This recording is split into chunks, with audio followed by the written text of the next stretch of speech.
Well, good morning, good afternoon, and good evening, wherever you're joining us this morning or whatever time of day it is for you. We have a really great program today, and we've handpicked 4 really important leaders and people who know about leadership. And they have different experiences from all over the world.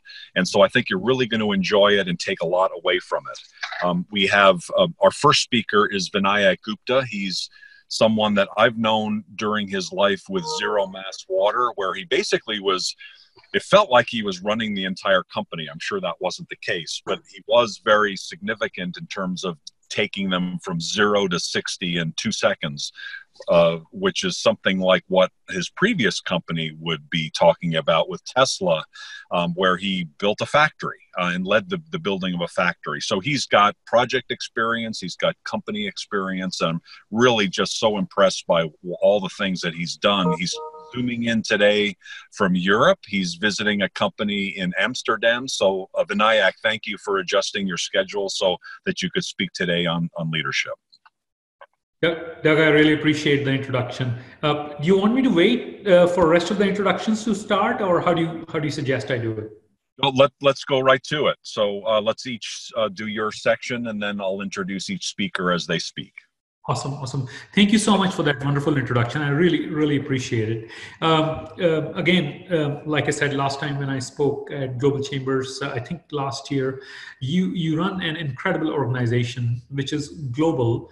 The depth of talent, the depth of capability, and the ability for people to come in and learn and gain the right knowledge perspective is phenomenal. Appreciate the kudos very much. So I thought what I'll do is, given I have like about 6 to 8 minutes time, I'll give you some of the key takeaways I had during my life at Zero Mass Water and Tesla. Growth, I'd say, always from an outsider perspective is incredibly sexy when you're looking at growth, right? But the thing is, people who are going through growth, and which I presume a lot of you are, and I appreciate that in your businesses, is very challenging for the operators. Is very challenging. So some of the key learnings that I had both at Zero Mass Water and Tesla, I thought I'll distill it down into some key categories and talk to you about what my learnings and takeaways have been, and then I'll leave the rest for Q&A later as time permits. Thinking of manufacturing, one of the things that I have epitomized as a theme, both at Tesla and at Zero Mass Water and prior to that, Sun Edison, is that when you're looking at manufacturing, you have to look at the entire ecosystem. The ecosystem comprises of localization of supply chain, incentives for job creation, and really invigorating the local economy. The moment you do that, your manufacturing has a chance of being successful greater than 50% of the time. What I mean by that is, for example, in Buffalo Tesla Gigafactory, where the annualized spend on local supply chain alone was about over $550 million on an annualized basis. And it was very easy for us to take the money from the state government of New York, put the factory, and then import all the material to produce the panels. We didn't do that. I did not do that. In fact, the moment I descended into Buffalo, one of my first jobs was to figure out what are my local supply chain gems.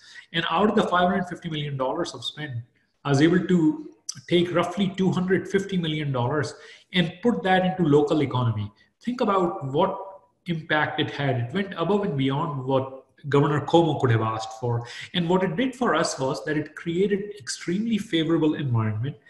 Everybody wanted to work for the factory. And because of that gigafactory, Buffalo is a high-tech hub of innovation and excellence from that perspective. Similar experience at Zero Mass Water. So that's one. So if you are looking at manufacturing, and if you're looking at globalization of manufacturing, look at it from an ecosystem perspective. Don't just go in a region for either low cost or availability of raw materials. Think about how you localize. So that's key. One of the learnings that I've had in my past. Then right on the heels of that, when you're talking about full stack manufacturing or hard tech, supply chain comes right there, right? And given our current environment in the United States, the tariff regime is rampant. So one of the things that I always do is, even though China is the greatest supplier of most commodities on the face of this planet, in any situation, you have to have non-China supply chain strategies. So, which can be sometimes very, very hard because if bulk of the market or production exists in China, it's difficult. Like for example, one of the things that we had at again Solar City Tesla, and then similar at Zero Mass Water, very, very similar, is like steel and aluminum. China is the largest provider of steel and aluminum. But and I went around the globe looking at Malaysia, looking at Vietnam, looking at Mexico, looking at Canada, even from that perspective. I couldn't. But then a little birdie just told me, Vinayak, you are from India. Why would you not look at it from India perspective? I went and looked, and I was able to figure out that India is a huge, huge, huge developer of steel and aluminum. So it's, if you're looking for something, it's out there. There are competing supply chains that exist in the world. I would strongly recommend, as you are developing supply chains, those of you who are in manufacturing, look for alternate sources which are not predicated in just one country alone, because you just never know what the tariff regime might kick in. From that perspective, and we had some very, very hard lessons learned. For example, at Tesla factory, I was able to import an aluminum frame for a solar PV panel at less than $12 per panel, and for me to replicate that in Buffalo, I had to put $50 million of capex. So pretty expensive. So just learning from that perspective. The third piece is cash. Cash management in a growth business is just absolutely paramount. Cash is like, what I call is oxygen. It's without oxygen, we die instantaneously. And without working capital or cash, we die instantaneously. So if you're a growth company, like what we were at Zero Mass Water and even Solar City, profit margins were thin at Solar City, and profit was not quite there just yet at Zero Mass Water. So every dollar that we raised in equity had a challenge for us. Where do we deploy it? Do we deploy it in OPEX because we want to grow the sales funnel, or do we deploy that capital into manufacturing where we need to keep the capacity going? So one of the things that I did was in both the companies came up with strategies to manage working capital finance, be it either working innovative off-balance sheet financing with suppliers, or partnering with banks like SBA and Exim Bank to be able to do inventory financing, and really get my customers pre-qualified from the perspective as to where they are located in the world. If they are in the Western countries, it's much easier to get financing from that point of view. And if they are not in Western countries, and if they are in some little less rated countries, it becomes a much bigger barrier. The point there is, don't use your equity dollar to finance your operation to the extent that you can, because equity dollars are the hardest dollars to come, and they are absolutely the most expensive ones. So in both cases, even though Solar City was over $2 billion on an annualized basis in business, we could never have enough cash. And Zero Mass Water, much smaller company, was always running short on cash. So that was one area for me to learn. Doug, please let me know if I'm running out of time. I'll rush. I have a few more points. The other thing which I learned was, contracts and negotiations. As a small company or a large company, one of the things is like, who has the power? And is it the suppliers who have the power, or you as a customer who has the power?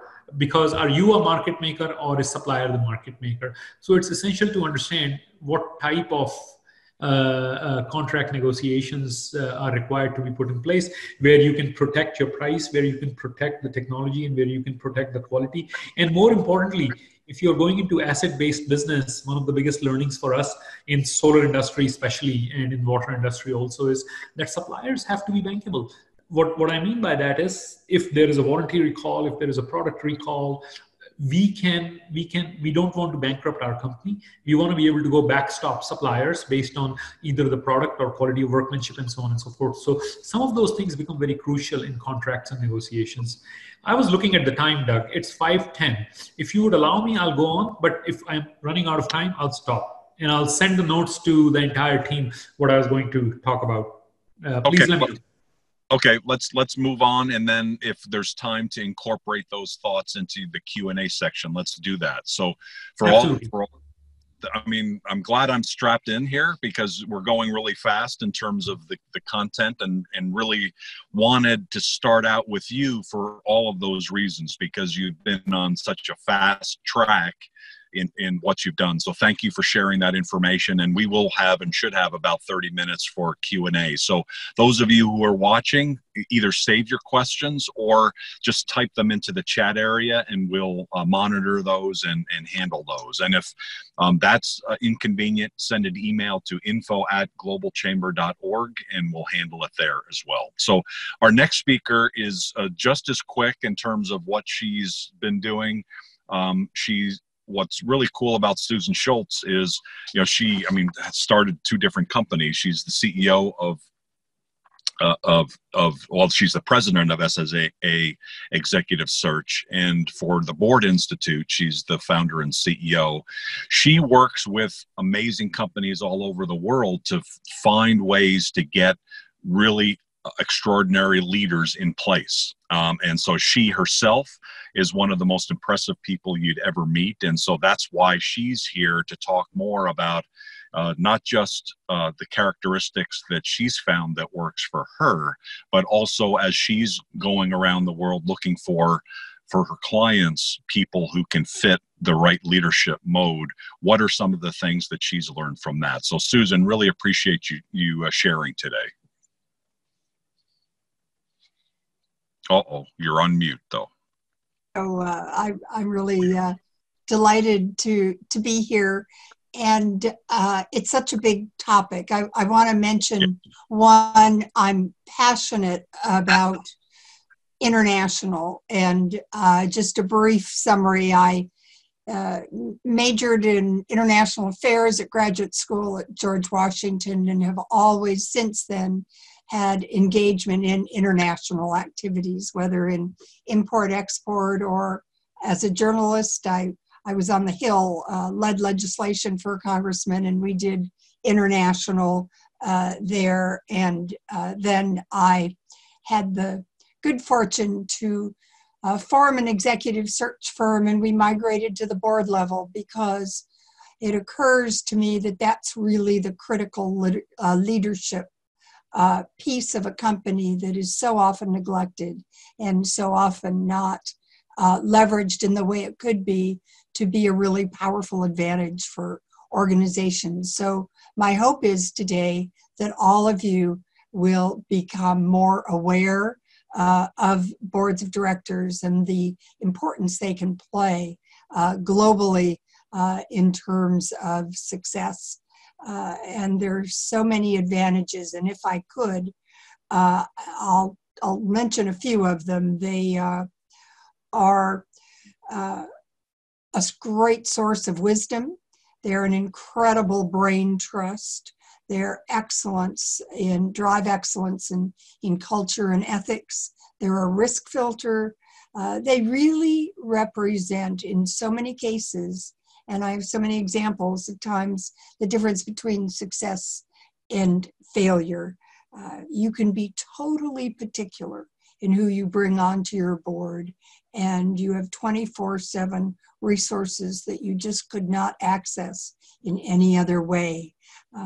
I am especially focused on global boards.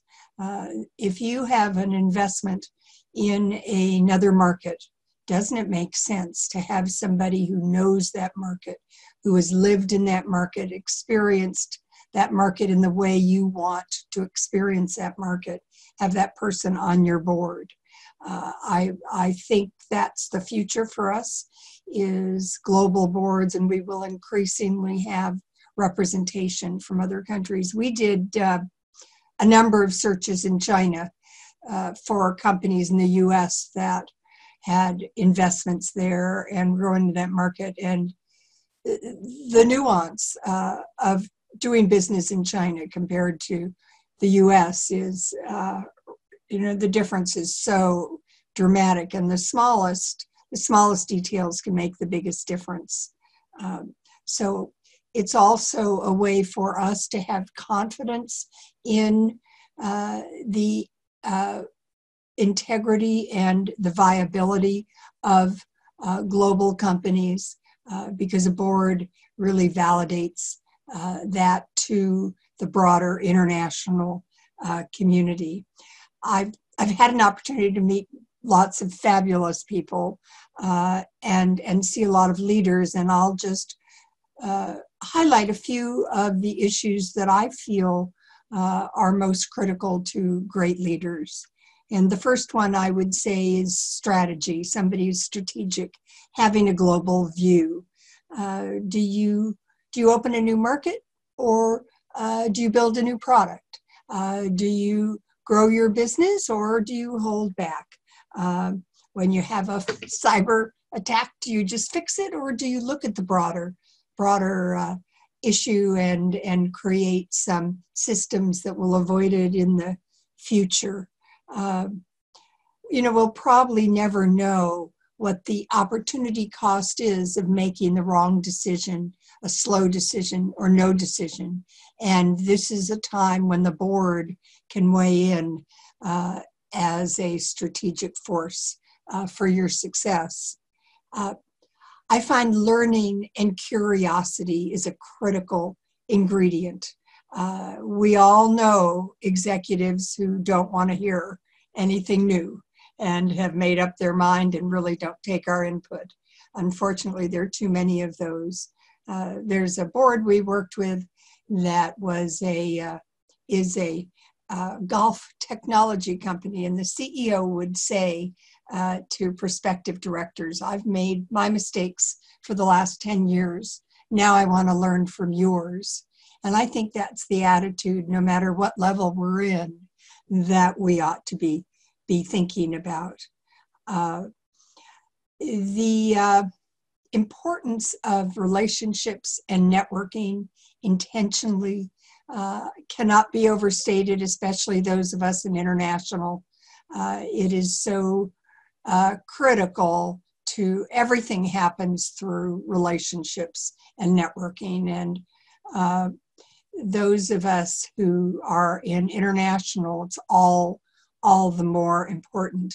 In terms of boards, I know 80% of all the board positions happen because of a connection or a relationship, regardless of how effective and efficient we are. And I would just say, I hear from so many people, an extraordinary number of really outstanding executives who've been very, very narrowly focused on their business. Now they want to be on a board. Now they want to leverage what they've done, and they have no connections. They have no contacts to help them do that. I would urge you, as you go through your careers, at any time, be sure and reach out to those who you think can add value to you, who you admire, and also people whom you can advise. I think mentoring is the other side of that I see in great leaders, and they give back through mentoring.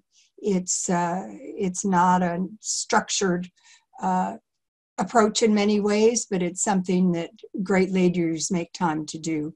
And Doug, you'll give me a heads up when I'm done, or a minute left. Ethics is something that we all talk about. That sounds very trite, but in today's world, I think is especially important. We've got to do the right things for the right reasons, and it's very hard. There's an example of Wells Fargo that everybody knows. 3 years before the chaos and misrepresentation came to light, there were publicly filed lawsuits in Southern California. The board members had to know about that. Nobody spoke up.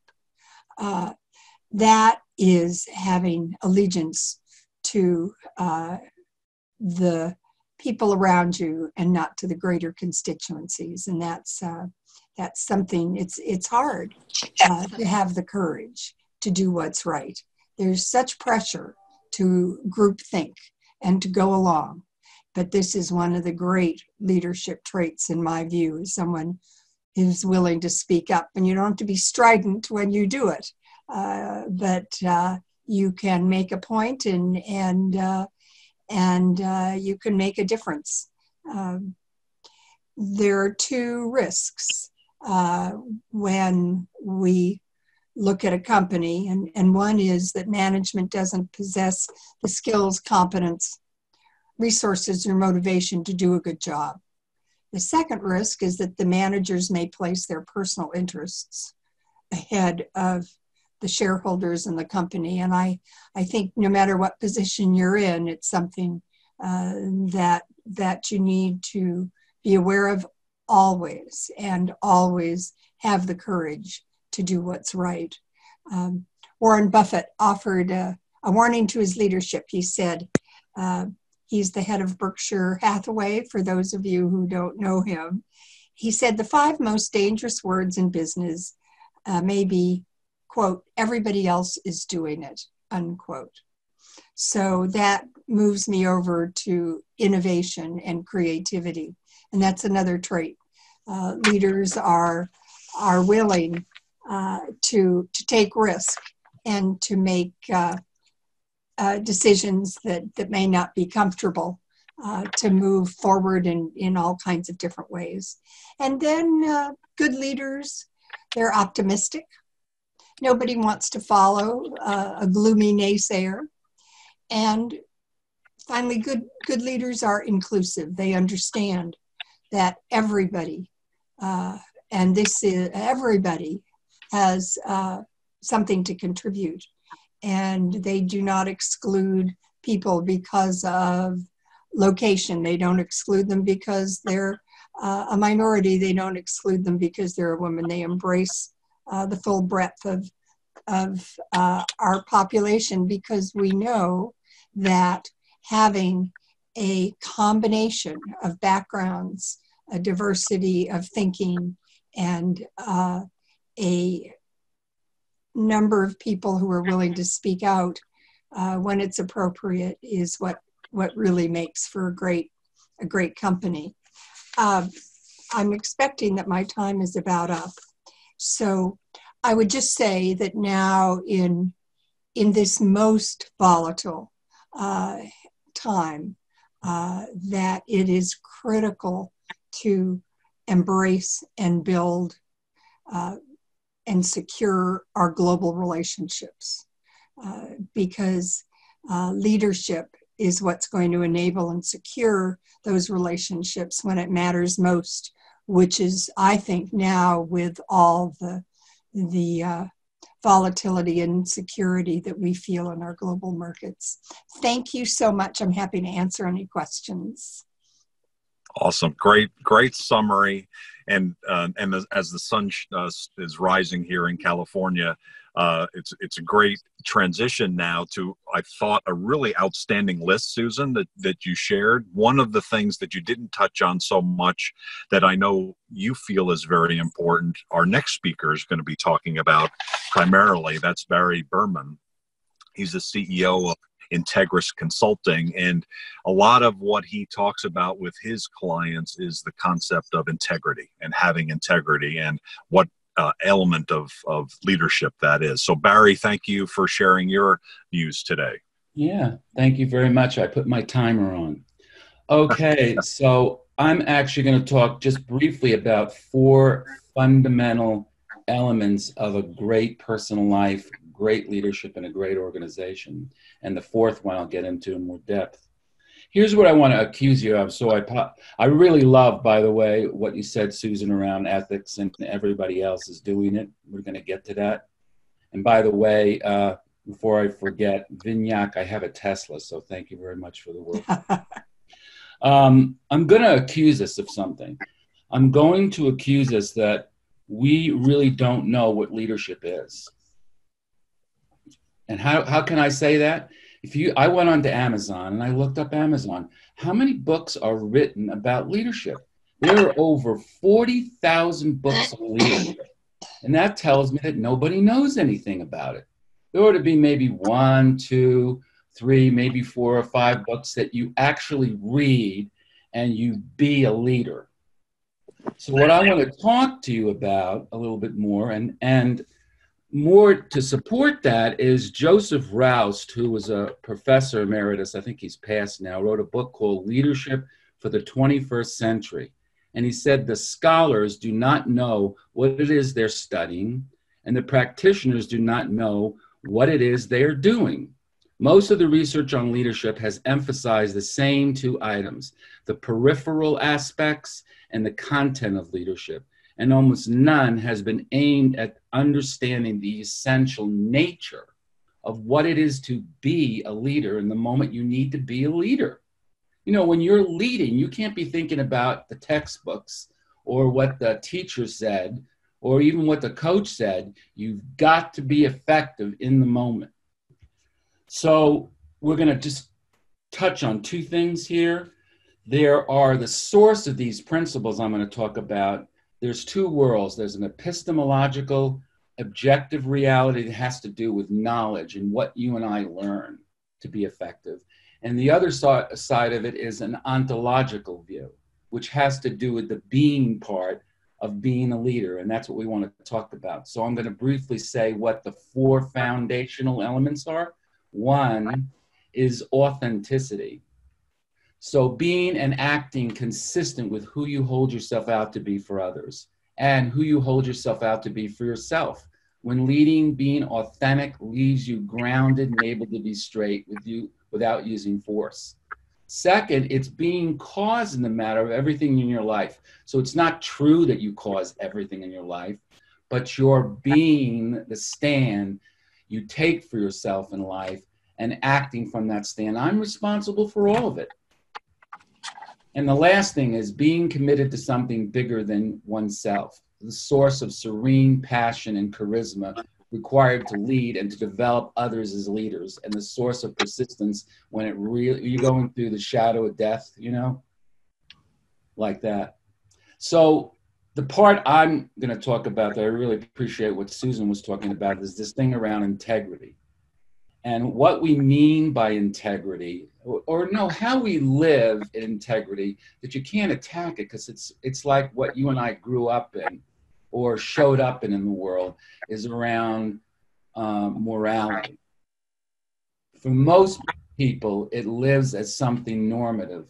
You know, do the right thing, not the wrong thing, do what's good, not what's bad, follow your moral compass.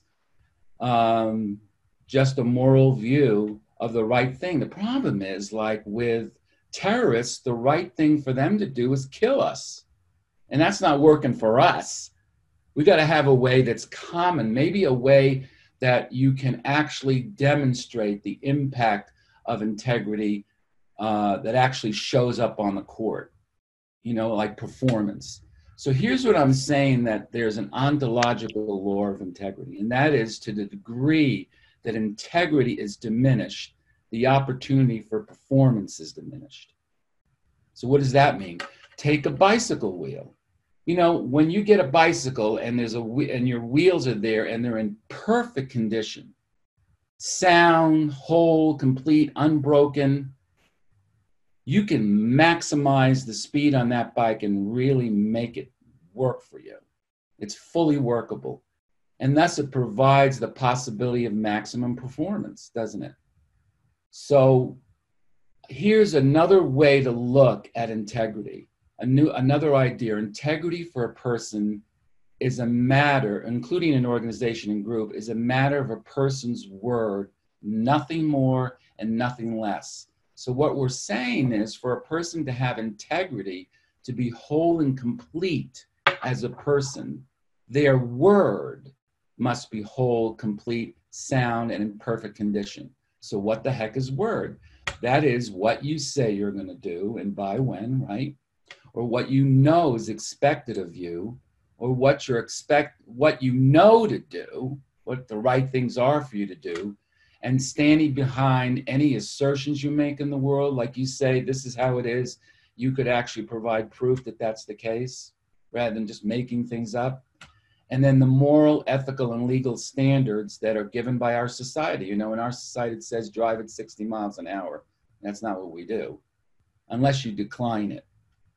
So what I'm saying integrity is to honor our word, honor your word. While you cannot always keep it, unless you're playing a small game in life, you can always honor your word. You can always give your word and clean it up when you don't. So honoring your word means either keeping your word or being responsible for not doing so. You maintain your integrity, this sense of power, the sense of being whole and complete. The sense is nobody can mess with you. When you maintain your integrity and you clean up any messes you've imposed on others who are depending on your word being kept. And I tell you, I've done this in my own life. I live with the little sticker on the wall here that says, without integrity, nothing works. And when I'm operating that way, life works. I'm telling you, it's amazing how miracles show up and things work, and it's more flatline than rather this up and down stuff. And, you know, when you lie, and I'm not getting into politics here, but when we're dealing with our administration and when there's enough lying, you can't see reality as it really is. So you can't be as effective.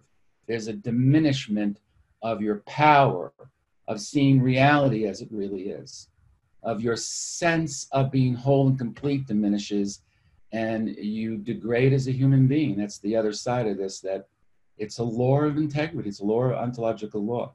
So I got 20 seconds left, and that's what I wanted to contribute is, this is something you can actually practice. Honor your word to yourself and others.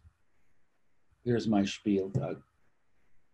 I'm on time, 7 seconds left.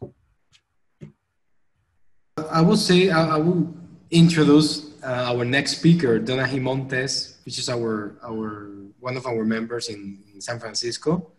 Donaji is the CEO of Intechnational. Donaji, are you there? Yes, I am.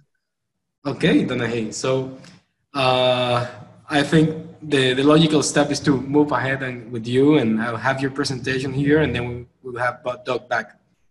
Excellent. So if you help me putting the presentation, I will really appreciate it. And thank you very much for the invitation. It's always a pleasure to help and to be part of Global Chamber events. I really enjoy it, and usually I take a lot of takeaways with me. And thank you very much for all the speakers that have been sharing their knowledge. A little bit about me is I am the CEO and founder of Intechnational LLC. This is a consulting firm based in the Silicon Valley that helps technology companies to do international business or international projects. Currently, I'm in the Global Chamber, part of the advisory board for San Francisco, and also the regional desk for Latin America and the Caribbean. In my career, I've helped more than 155 clients in different industries, including digital technologies, advanced electronics, automation, and other industries as well. And okay, so now we have it. Thank you very much, Cesar. We are on the challenges. And if somebody tells you that being a global leader is easy, I think it is not sharing the whole picture. Because I was thinking a lot about my own experience and also my clients' experience about what are the challenges for being a global leader. And basically, what I was able to distill was very, very easy 8 points. One is you need to understand the new market and environment. If you think for granted that you already know how it will behave or how it will work out and how things are done, you're starting with the wrong foot, and most likely you will failure. Another thing that I have noticed is that people say, "Oh, but I speak the language." That's good, and that's something you definitely need to do if you want to do business in another country, or it's very desirable to have. But if you only speak the language but you don't understand the culture, you're lost. So you really need to be bilingual, bicultural, and understand how things work in other culture. That's very, very important. The people, a lot of things to be said on this regard. Mindset, adaptability, how you will train them. If everybody can speak the language, not only the commercial part, but that the operations, the tech support, everything should be on the same boat, not only the face for the company. And that's one of the key things that it's a mistake. Sometimes they said, well, but my salesperson speaks perfectly. It's like, that's okay, but when you get to trouble, who will talk with the client, right? The team, it's very important to have obviously a work team to make it happen, empower them, and also understand what part of the business needs local people. Some other challenges that I have found about being a global leader, you can change it, Cesar, to the next, please. It's self-discovery and adaptability. That is very, very important because you will grow a lot and you will learn a lot in the process, but you need really to be willing to do that. The focus is very key, especially in small and medium companies that have limited resources. If they are not focused, the money will just evaporate. And you need to be willing to invest. Otherwise, it will be hard for you to get something out of the global endeavor you're starting to do. It's very, very important. Customize your product, service, your message to the new market. I have seen so many companies that think I already succeed on my domestic market. I don't need to do anything, and then that's not the case. I can say that 100% of the clients I have helped, they need to adjust something. Some of them change radically, but that's very important. What are the rewards of taking this journey? And that will be the next slide. Well, if you play it well, you will have higher profits. You will increase your standards in your company, the service, the quality, and others. You will increase resilience. So people will be more comfortable with not knowing the right answer. You will have a multicultural team and also a diverse teamwork. Another rewards will be you will be exposed or be part of cutting edge technologies, learn from other cultures, do business outside your comfort zone. That's very, very important. And know how to sell, but not only how to sell, also how to operate. And the last tips for me to share, and that's the next one, Cesar, will be, please don't get confused. Business tourism is business tourism.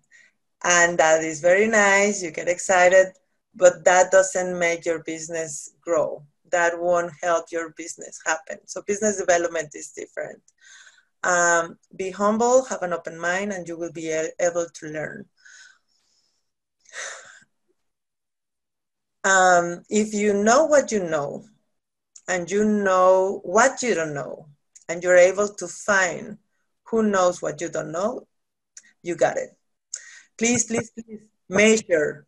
If you make decisions by heart, it will be very hard that you will be able to make it. And the last slide is about honor your domestic market. A lot of things you have learned in your own culture will benefit you and can make a difference when you're doing business globally. Network, that's very, very important. Who you know and how you leverage those relationships can help your business, definitely. Never assume, double check, first for the language, for the culture, that's very important. And people don't do business with organizations. People do business with people they like and they trust. So you need to earn that in the new market. In a way, you will be a valuable resource for them. And thank you very much for the opportunity to talk a little bit about leadership. And in case you have any question, I will be happy to answer them. Thank you so much, Donaji. Great information. All four of you shared such super information. And I apologize that both Cesar in Puerto Rico and myself here in California both had technical problems at the beginning of your presentation. I'm not sure if it was shared about you. One of the things that I've admired about you for so long is the fact that you've been working with companies like, for instance, the tech work that you've done, companies from Mexico coming into the U.S., and now that you're working, from California, also with companies that are going all over Latin America. So a Mexican company coming into Chile, for instance, there are cultural issues that matter. So the first question that's come in is regarding kind of the universality of leadership. There are certain things like owning to mistakes and being optimistic and mentoring and taking risk. There were some things that all of you talked about. So there are universal things, right? Based on what you've seen, Donaji. And then how do you then identify those things that are specific for the leader from Mexico moving into Chile, which many people would say, oh, that must be the same culture, but it's not. So how do you take the universal elements, and then how do you get to know what those specific things are that you need to do differently? Well, that's very, very true, Doug.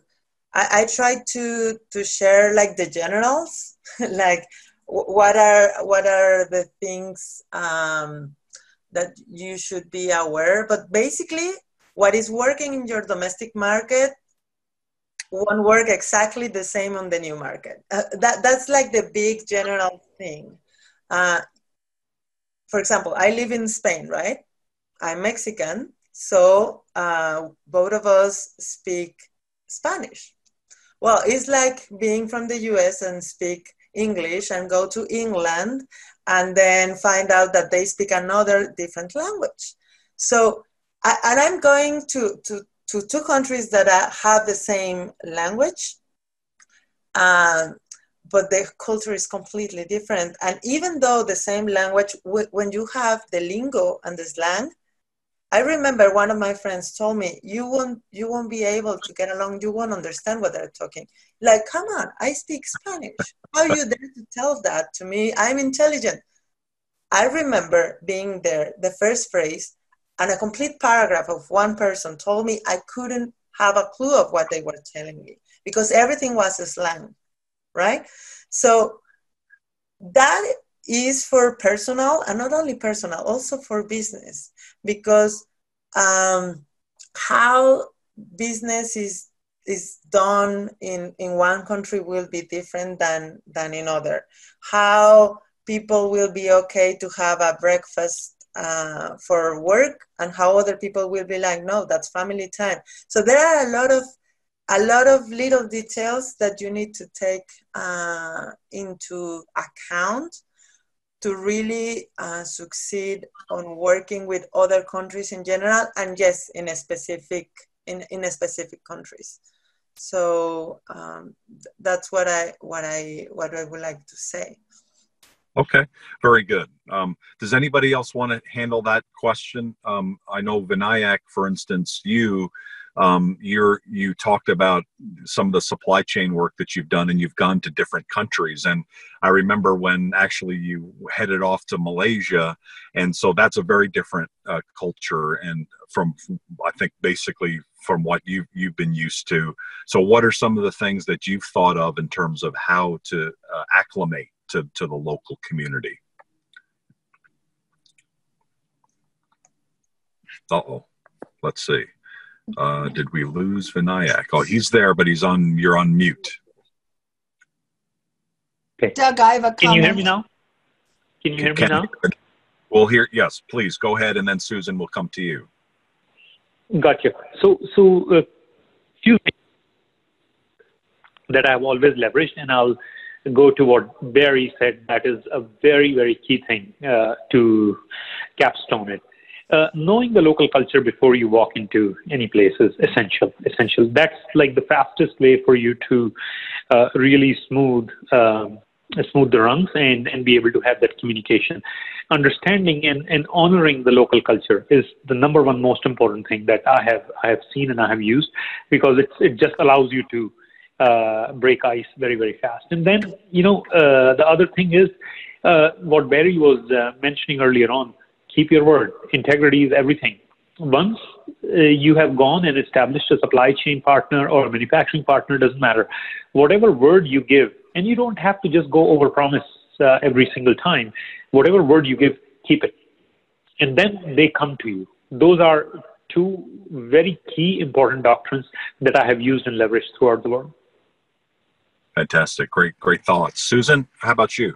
I was jumping in to kind of fill that void, but I did some early work in Poland when they were privatizing. And one of the things that horrified me was seeing Americans taking advantage and coming over. They were so eager to embrace America and our capitalism and our markets that as soon as somebody spoke English, there was this relationship developed. And there was one man who was a plumber. I mean, he knew nothing about business or strategy or building supply chains. So I think you have to be careful. I think you have to have a relationship with somebody in your market who can guide you through the nuance of those cultures, because it makes all the difference in a successful relationship. Finding leaders so easy. Market. It's so easy for the people there to misunderstand who is effective and honorable and who is not. That makes a lot of sense. A lot of it does come down to having integrity, doesn't it, Barry? And then, cleaning up the mess if things don't work out, and when things don't work out. I mean, I think the point I think Susan was making earlier is, if you're going to be a great leader, you're going to reach for the stars. And when you're reaching for the stars, sometimes you don't quite make it. And that means you have to own up to, hey, that didn't quite work out the way we expected, but we're going to make it right. I mean, that's part of integrity as well. And I think that's something, Barry, that every culture appreciates, don't they? Yeah, and it provides workability. Things just work. You honor your word. It's critical. People won't listen to you if you don't honor your word. They'll just write you off. Yeah, the whole concept that both of you and Vinayak talked about regarding different cultures. One of the books that changed my life in the 1990s was a book by Fons Trampenaars called Riding the Waves of Culture, where he looked at different cultures and analytically looked at the differences between them. And so things like some cultures, like the Malaysian culture, which is one that is very close to actually probably more family oriented versus Swiss. So if your brother in Switzerland breaks the law through taxation issues and you find out about it, in Switzerland, likely you'll report your brother. But in Malaysia, very likely now the law will take precedence and you'll report your brother. So what's ethical and what's not ethical, it's not totally clear, but we do know that cultures approach different situations differently. How have any of you kind of looked at kind of like that deeper level in terms of how each one of the cultures, the Middle East is very different from Asia more holistically, but then within Asia, there's differences. Vinayak, you're from India, but Malaysia and and Singapore, these are countries that are very different in terms of how they handle things. So how do you personally handle that yourself? And what have you seen in great leaders as they've been able to maneuver through these different countries? Oh, let's see, Vinayak. If you're talking,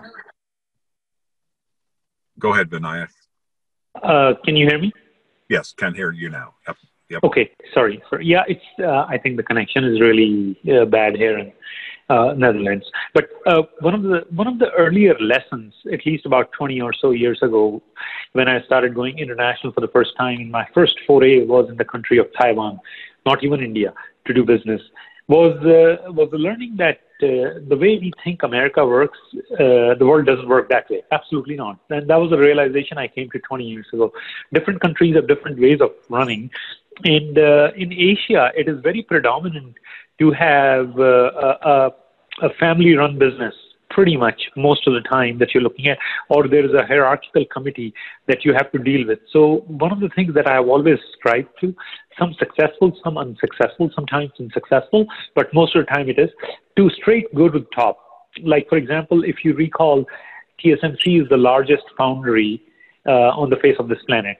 One of the things that when I was running operations for a very small semiconductor company, and we needed TSMC to partner with us to produce our wafers for the microprocessors. We were like barely $5-10 million in revenue, and TSMC is like this $50 billion giant. How do we get to that? The one person and only one person that matters over there is somebody like Morris Chang. So the example that I'll cite is what I've used across cultures every single time. One is try and go to the top. Number two is you have to be able to walk in their shoes every time and see what is their care about. And I'll cite a very specific example. And if you can help alleviate that care about from your technology or from your business perspective, they are in it all the way. Like Morris Chang, the chairman of TSMC, TSMC, one of the greatest foundries, or probably the greatest foundry in the face of this earth, had memory technology perfected. They did not know how to run a microprocessor, because a processor is something that cleans the speed of the foundry. I won't go into much more technical details.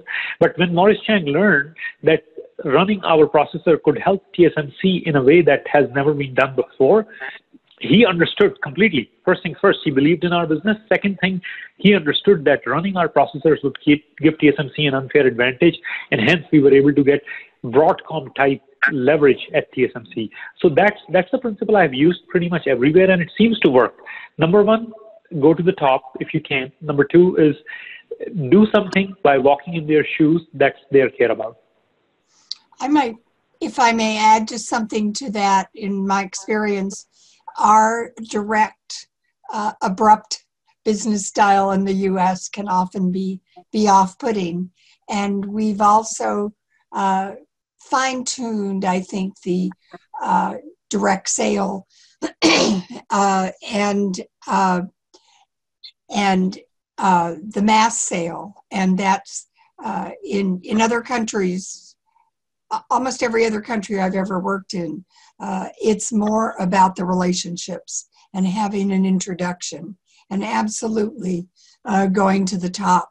But how do you do that? So you really need an introduction from somebody who that person trusts. I think it's one of the big advantages of the Global Chamber, because you can help us negotiate that labyrinth of relationships to know who knows who and who will facilitate an introduction and therefore a solid relationship. Totally agree, and a lot of what the formation of what we're doing is built off of that, the warm introduction, right? So at least get the conversation, and then when the conversation starts, you need to then demonstrate the qualities that you guys have all been chatting about. So Donaji, like when these Mexican companies were coming into the U.S., or you're working with an American company going down to Chile, where you would expect to be relatively easy.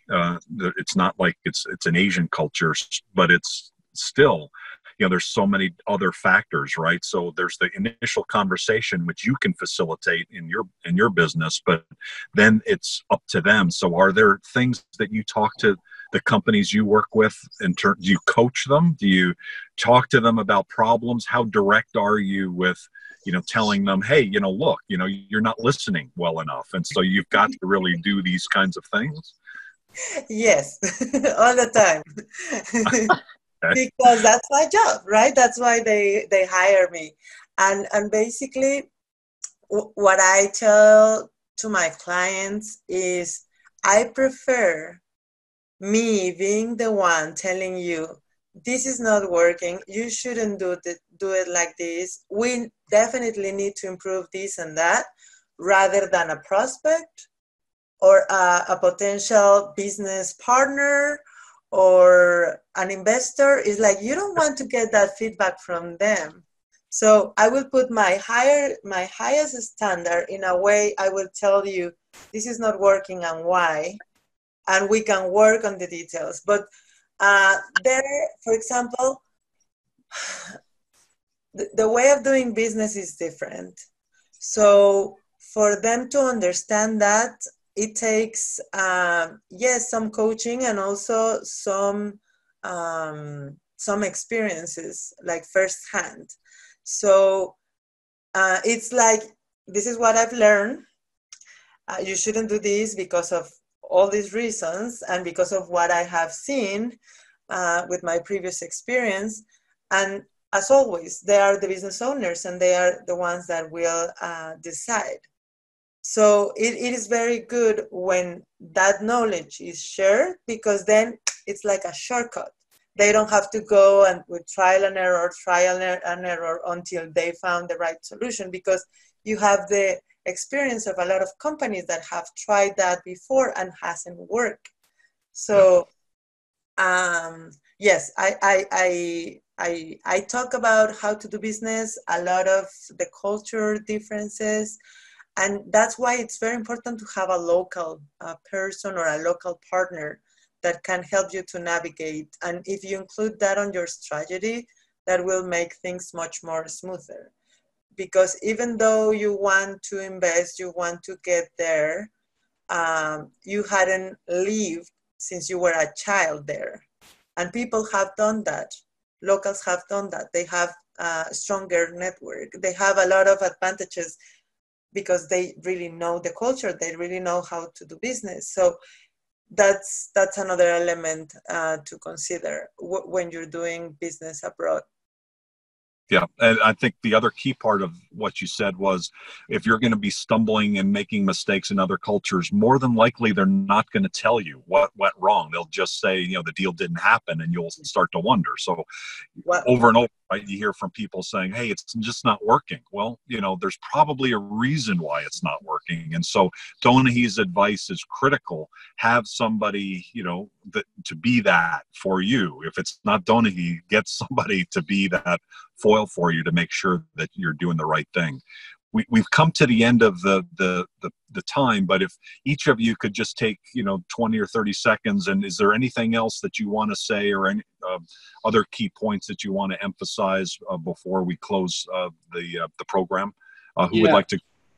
Can I do that, Doug, quick? Sure, Barry. Yeah, it's just to emphasize it isn't right or wrong or any of that in terms of honoring your word. And when you give your word, you can't always keep it. And so like we said, like you were saying, is to clean up any mess you make when you don't. And what it provides, and that's the key thing, is things just start to work in your relationships and your marriage and any area that's important to you and the quality of life. So I'm emphasizing practicing. Without integrity, nothing works. Yeah, I can relate to the making a mess in your marriage. So we all can. Yeah, I've somehow been married for 30 years, and somehow she tolerates me. So I totally relate to that. Me too. I know. Thanks. Donaji, Susan, and Vinayak, would you like to finish with any other comments? I think the most important thing in international is relationships, and adding on to the integrity that you really have to honor those relationships and nurture those relationships, and that's what's going to carry you in to another market. rather than cold calling as we're so used to doing in the States. Exactly. You know, warm connections are so critical. I would like to say that it's worth it. If you really want to take the next level on your leadership, if you really want to take the next level on your company, it won't be easy. But if you are with the right support, you can do it, and definitely it's worth it. So dare to do it. Don't keep it on the mind. Just execute it and make it happen. May Fantastic. I make one more point? Sure. I think a board for international is especially valuable. Think about putting together a small group of advisors who can help support you and carry you strategically into your target markets. Very, very important. And it sounds like, Susan, you have a friend there behind you. So, sorry, a large friend. No worries at all. So I think Vinayak had off because he's got a meeting in Amsterdam. So thank all of you, including Vinayak, for your time today. We actually, with Donaji, your presentation, and Vinayak has some information.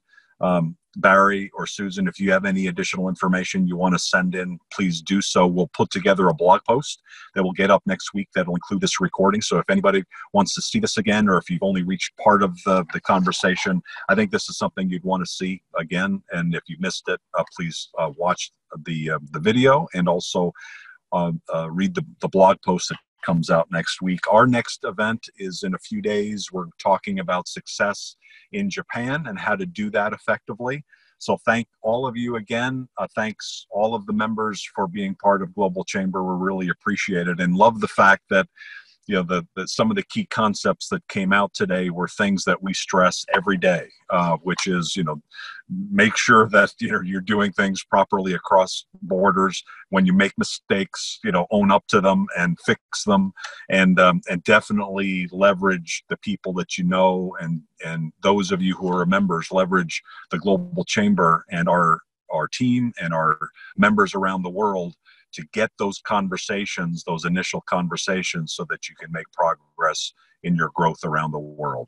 Thanks, everybody. Have a great rest of your day. Bye-bye. Thank you. Bye.